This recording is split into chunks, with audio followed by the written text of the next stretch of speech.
Graça e paz de nosso Senhor Jesus Cristo. Eu sou o evangelista Eugênio César, congrego na Adebrás, Osasco, Jardim Jussara. O presidente é o pastor Belchior Júnior e o dirigente da congregação, o pastor Dirceu Mendes. Esse é um trabalho de evangelização e ensino da Palavra de Deus. Inscreva-se em nosso canal, aperte o sininho para que vocês possam receber as próximas notificações, os próximos vídeos. E não deixe de fazer o seu comentário, porque ele é muito mesmo importante para nós. Amém? E vamos ao tema de hoje, Apocalipse, capítulo 3, versículo do 10 ao 12. Nós vamos, nessa mensagem, falar daquilo que recebemos de Deus e ficarmos atentos para aquilo que recebemos do Senhor nosso Deus. Diz assim Apocalipse: como guardaste a palavra da minha paciência, também eu te guardarei da hora da tentação que há de vir sobre todo o mundo para tentar o que habitam na terra. Eis que venho sem demora. Guarda o que tens, para que ninguém tome a tua coroa. A quem vencer, eu farei coluna no templo do meu Deus, e dele nunca sairá. E escreverei sobre ele o nome do meu Deus e o nome da cidade do meu Deus, a nova Jerusalém, que desce do céu do meu Deus, e também o meu novo nome. Essa é a mensagem que Deus colocou no coração para ser entregue para todos os ouvintes da palavra de Deus. E nós vamos observar que nós vamos falar sobre coroa. É o prêmio maior que existe na face da terra. O maior troféu de um rei é a coroa em sua cabeça. E nós vemos que no livro do Apocalipse a palavra de Deus nos diz: guarda bem o que você tem, para que ninguém tome, para que ninguém roube a sua coroa, a sua salvação, o presente que Deus deu para nós. Nós vemos que o crente não pode, irmãos, ser vacilante com aquilo que ele recebe de Deus. Eu quero ainda ler no versículo 2 de 2 João, não é? 2 João, capítulo 2, versículo 8, ela vai dizer quase a mesma coisa que nós lemos, mas com palavras diferentes. Que diz assim aí: olhai por vós mesmo, para que não percamos o que temos ganho. Antes recebemos o inteiro galardão. Cada um de nós temos que olhar para nós mesmo. Não tenho que olhar para o meu vizinho. Não tenho que olhar para a crente que não quer compromisso com Deus. Não tenho que olhar para ninguém. Eu tenho que olhar para mim e tomar conta daquilo que eu recebi do Senhor, que é essa grande salvação, a coroa da vida eterna.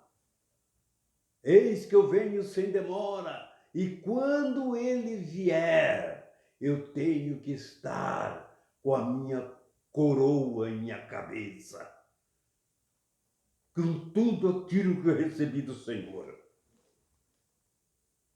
Nós vemos no livro de 2 Reis, capítulo 6,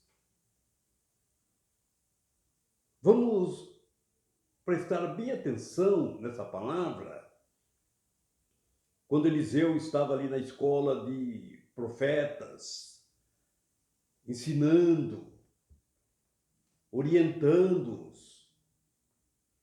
Então, um dos meninos, um dos profetas, um dos garotos, chegou e falou: Eliseu, olha, o lugar aqui está muito pequeno, precisamos aumentar o território aqui da escola.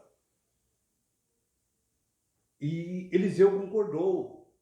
Olha, então nós vamos ali cortar algumas árvores e vamos aumentar a cerca, vamos aumentar aqui os quartos, os cômodos, vamos arrumar umas tábuas, umas árvores, aí vamos fazer bem direitinho para nós aumentarmos aqui. E assim que eles foram com as ferramentas ao trabalho. Vejam bem, Jesus falou: ide por todo mundo e deu uma ferramenta para nós, que é a sua palavra e o seu espírito. Então nós temos que tomar cuidado com aquilo que Deus nos deu para nós podermos trabalharmos. E ele mesmo disse: sem mim nada podeis fazer. Então nós temos o dom de Deus, nós temos o Espírito de Deus para poder fazermos a obra de Deus. E os meninos e os garotos foram e começaram a cortar as árvores, e um do machado escapou do cabo e foi para o fundo do rio. E ele chegou: ah, Senhor, como que eu vou dar conta? Esse machado era emprestado. Como Deus também nos emprestou o dom para nós. Como, Senhor, eu vou dar conta desse machado? O machado que escapou do cabo, o machado caiu no rio. E vejam como esse menino, esse garoto ficou perturbado, porque ele não vigiou. Ele tinha que ver se o machado estava preso no cabo. Por isso cada machado tem 2 cunhas, uma de cada lado, para fixar no cabo. E ele não prestou atenção, e ele não viu isso daí. Estava trabalhando sem prestar atenção na ferramenta que nem dele era. Como muitos crentes que estão pregando o evangelho, não presta atenção no dom que Deus lhe deu, que Deus o emprestou para fazermos a obra de Deus. O machado não era dele, mas era emprestado para ele trabalhar. O dom de Deus não é nosso, mas Deus nos emprestou para nós trabalhar. Nós não podemos ser negligentes com as coisas de Deus. Guarda bem o que tem. Veja o que Isaías 54, versículo 2 disse: fixa bem a sua estaca quando for armar a sua tenda. Fixa bem ela no chão. fixe a sua estaca no chão, para que não desarme a sua tenda, para que não caia a sua tenda. Fixe bem o seu machado no cabo, para que ele não caia na água, para que você não perca aquilo que Deus lhe deu, para que ninguém tome a tua coroa. Olha o dom que Deus te deu, olha o dom que Deus nos deu para nós. Ele deu a sua palavra, Ele deu o seu dom para nós trabalharmos em sua obra. Louvado seja o nome do Senhor. Guarda bem o que tu tens, para que ninguém tome a tua coroa. Então nós temos que ter cuidado com aquilo que Deus nos dá, para nós trabalharmos para Ele. E nós vemos ainda o que aconteceu com Nabote, que tinha uma vinha ao lado do terreno ali do palácio de Acabe. E ele é um cuidador daquela vinha, a terra que ele recebeu por herança.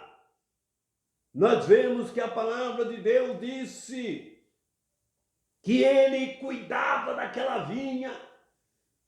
Quando Acabe viu aquela vinha bonita, ele queria daquelas parreiras de uva, daquele pomar para que servisse em sua mesa. Olha como ele chegou. Olha a proposta que ele chegou. Foi uma proposta justa até. Uma proposta justa. Olha, Acabe, Nabote, eu tenho olhado o seu terreno, ele é junto ao meu, eu tenho olhado o seu pomar, a sua vinha, eu tenho olhado, eu queria comprar, se você quiser, vende ela para mim, eu pago até o dobro do valor que vale. Aí ele está fazendo uma proposta justa. Mas aquilo que ele recebe por herança de Deus, ali em Números, capítulo 36, versículo 7, a Bíblia fala: não passará a herança que vocês receberam dos seus pais, de uma geração de um povo para outro, da tribo de Levi passar para a tribo de Zacar, da tribo de Judá não poderia, cada um com a sua herança, não poderia ser vendida. Poderia até ser vendida, mas para pessoas da mesma geração, da mesma tribo. E Acabe queria comprar, porque ele cresceu os olhos ali naquele pomar. Mas por questão de princípio, ele falou: de maneira nenhuma.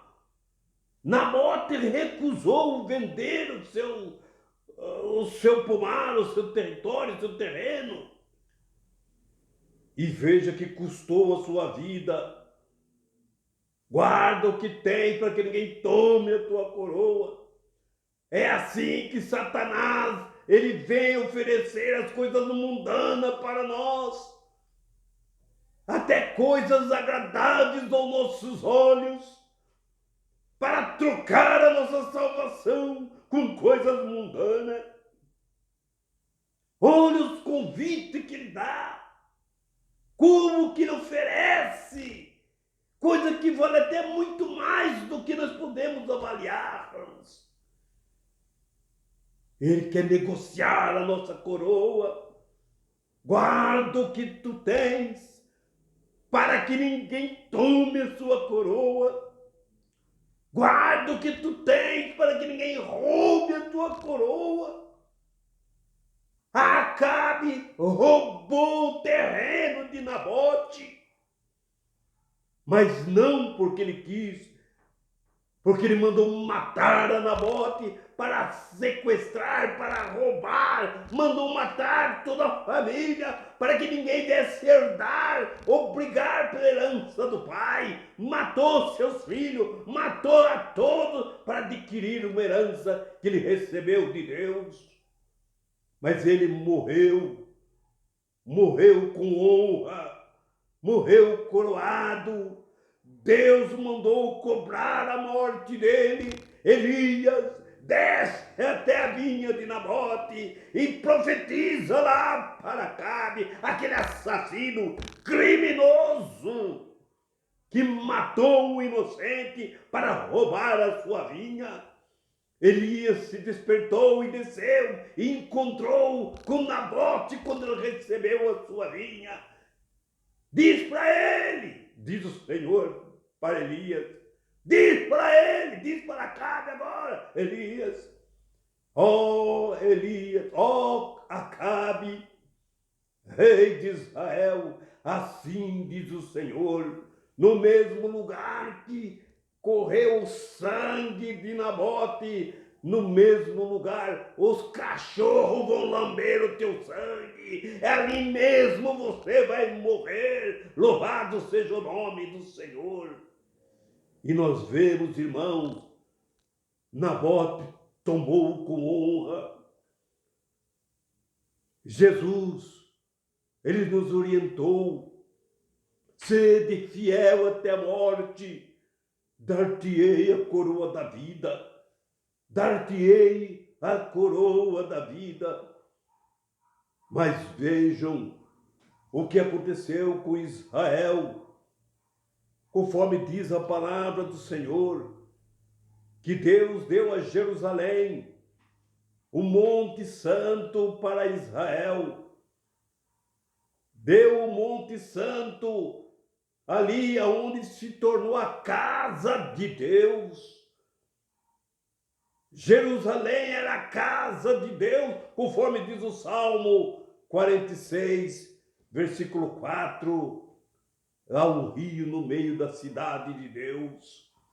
No Salmo 48, versículo 1 e 2, fala que aquela cidade é a cidade de Deus. No versículo 8, no versículo 40, capítulo 48, também fala, no mesmo salmo, né, que há sobre a cidade de Deus.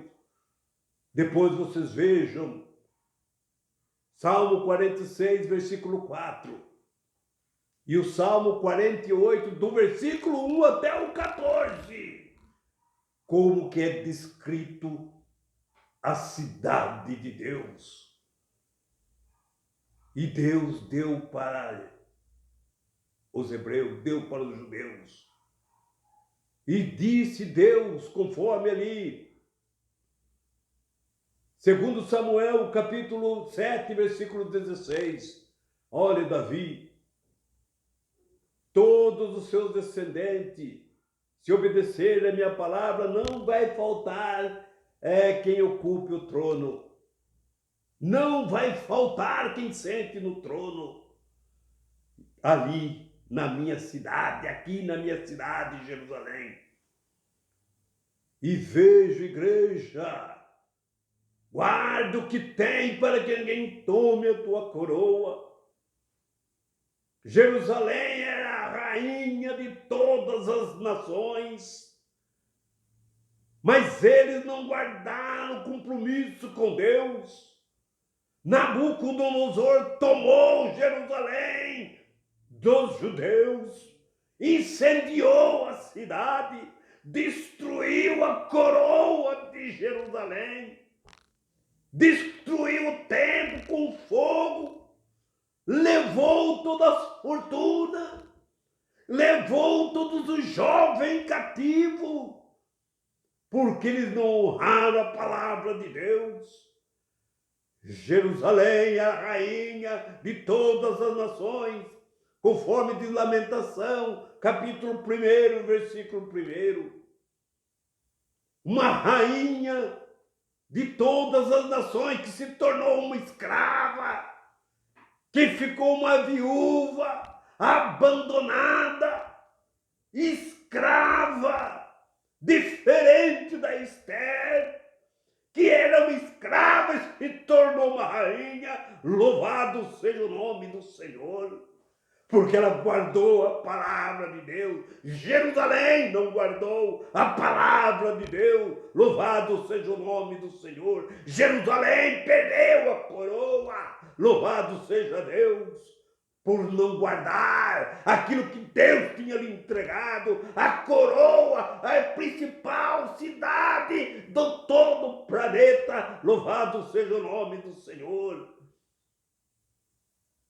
E veja o que Jesus falou: guarde o que você tem, para que ninguém tome a sua coroa. Acabe tentou tomar a coroa de Nabote. Tomou, mas não tomou a salvação. Louvado seja Deus. Nabote tombou coroado. Louvado seja Deus. E nós vemos também, havia, num certo país, 10 jovens. Eles foram pregar a palavra num país comunista, que não aceitavam Jesus de maneira nenhuma. Como até hoje existe algum país que não aceita o nome de Jesus dentro dele. E esses 10 jovens foram para esse país comunista evangelizar. E era uma bênção, começou a evangelizar. O povo começou a crer em Jesus, começou a crer na palavra de Deus. E quando a autoridade soube dessa evolução, dessa palavra que estava crescendo nesse país, o que aconteceu? Prenderam esses 10 jovens, torturaram e falaram para eles: a única condição que você tem para sair daqui e voltar para o seu país livre é se você negar tudo isso que você pregou. Que Jesus salva, que Jesus isso, que Jesus aquilo. Se você negar publicamente, vocês serão salvos. Se vocês não negar, vocês vão ser fuzilados no meio do público. E eles passou 1 dia, 2 dias, sem comida, sem água, sem nada, sendo torturado, não negaram o nome de Jesus. Os 10 não negaram o nome de Jesus. Passou 1 semana, eles sem comer, sem beber, não é? Sem banho, sem nada, preso, isolado, e marcaram para ele ser fuzilado. O capitão ainda chegou e falou para ele: ó, jovem, vocês podem voltar para casa se quiser, só negar o nome de Jesus. Só falar que tudo que você falou aí, que você pregou, que Jesus salva, que Jesus morreu na cruz para salvar, é só você negar isso e você pode ir embora para casa. Então puseram no paredão, os 10 em filas ali no paredão. E chegou os 10 atiradores para atirar um em cada cabeça. E quando fizeram o pelotão, puseram os 10 ali no paredão, e foi dada a última oportunidade para eles. Chegou para o primeiro. Então, você nega o nome de Jesus ou não vai negar o nome de Jesus? E ele, com o alto-falante, com o microfone na boca dele: não, eu não vou negar o nome de Jesus. Eu afirmo tudo que eu preguei. Então, ele passou para o segundo e perguntou a mesma coisa. E ele também: não, eu não vou negar o nome de Jesus. E foi para o terceiro, para o quarto, para o quinto. Nenhum deles negaram o nome de Jesus. para o sexto, sétimo, para quando chegou no oitavo, ele estava ali tremendo. Ele falou: olha, se eu negar o nome de Jesus, se deixa ir para casa, eu sou casado de novo, eu tenho lá minha mulher, tenho um bebezinho. Ele vai, então, se você negar, você vai embora. Você vai, passa ali, come bem direitinho, se arruma e volta para voltar embora. Só você negar. Ele falou, então eu nego o nome de Jesus. Os irmãos que estavam ali disseram, por favor, não faça isso. Olha o que nós pregamos, não faça, Jesus morreu por nós. Não negue o nome de Jesus. E ele falou assim, olha, não vou desperdiçar essa oportunidade. Eu vou negar o nome de Jesus. E ele negou o nome de Jesus. Então o capitão tirou ele, o comandante ali, tirou ele da fila e falou, jovem, pode ir embora para sua casa. Pode ir embora. Você está livre. E chegou para o outro, que era o nono, perguntou, você vai negar o nome de Jesus, que nem seu amigo fez? Ele, não, de jeito nenhum, não vou negar o nome de Jesus, não. E chegou para o décimo, você vai negar o nome de Jesus? De jeito nenhum. Pelo nome de Jesus, nós estamos prontos para morrer. Ele falou, então, está feito a sua sentença. O comandante chegou para os 10 que estavam ali para atirar nas 10 cabeças.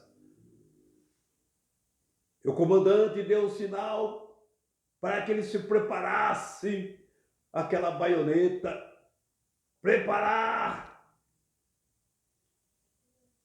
apontar. E eles apontaram, os 10 soldados apontaram na cabeça de 9 jovens fiéis a Deus. Eles não negaram o nome do Senhor. E os 10 estavam mirando na cabeça dos 9 que estavam ali. No lugar do oitavo estava vazio. E quando o comandante ia mandar para tirar, um dos soldados teve uma visão. E ele viu descer 10 coroas que descia lentamente na cabeça daqueles 10, daqueles 9. E estava ali 10 coroas na cabeça de 9 jovens. Mas espera aí, 10 coroas? E aquele lugar vago? Ali tinha uma coroa e não tinha ninguém debaixo dela. O covarde tinha saído dali. O covarde tinha negado o nome de Jesus. O covarde recebeu o seu prêmio e foi embora. Estava ali, mas a coroa que ele ia receber estava ali. A coroa ele não conseguiu levar com ele. Aquele soldado que estava mirando no lugar vago, quando ele viu a coroa, antes do comandante mandar atirar, ele disse, comandante, espere um pouco. E o comandante mandou suspender o tiro.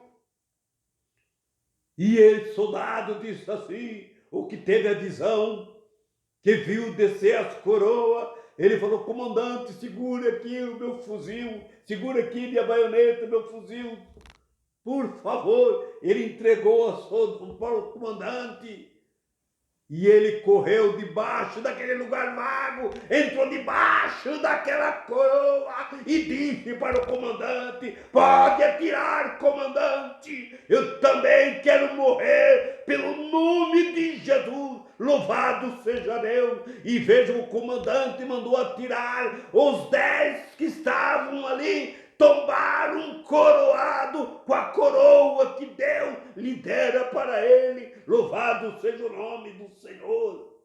E vejam o que disse a palavra de Deus em Apocalipse 2, versículo 10. Guarda bem o que tu tens. Sede fiel até a morte. Capítulo 2, versículo 10. Sede fiel até a morte. dar-te-ei a coroa da vida. Louvado seja o nome do Senhor. Essa mesma coroa Deus nos deu para nós, mas não para crente covarde, crente que desvia por causa da luta, crente que tem medo da aflição, crente que tem medo de enfrentar a palavra de Deus. Louvado seja Deus. Tem medo de enfrentar o diabo, tem medo de enfrentar, louvado seja Deus, o pecado. Sede fiel até a morte, dar-te-ei a coroa da vida. E o que disse no versículo que nós lemos: como guardaste a palavra da minha paciência, também eu te guardarei. Louvado seja Deus, na hora da tentação que há de vir sobre todo vós, para tentar o que habito na terra. Então nós vemos, irmão, sede fiel até a morte, dar-te-ei a coroa da vida. Firme, veja se o seu machado está firme no cabo, veja se a palavra de Deus está firme no seu coração. Louvado seja Deus. Não fique, louvado seja o nome do Senhor, com essa frouxidão para servir a Deus, mas sede fiel até a morte, dar-te-ei a coroa da vida. Isso é promessa que Jesus deixou para nós. Que Deus abençoe a todos, no nome de Jesus.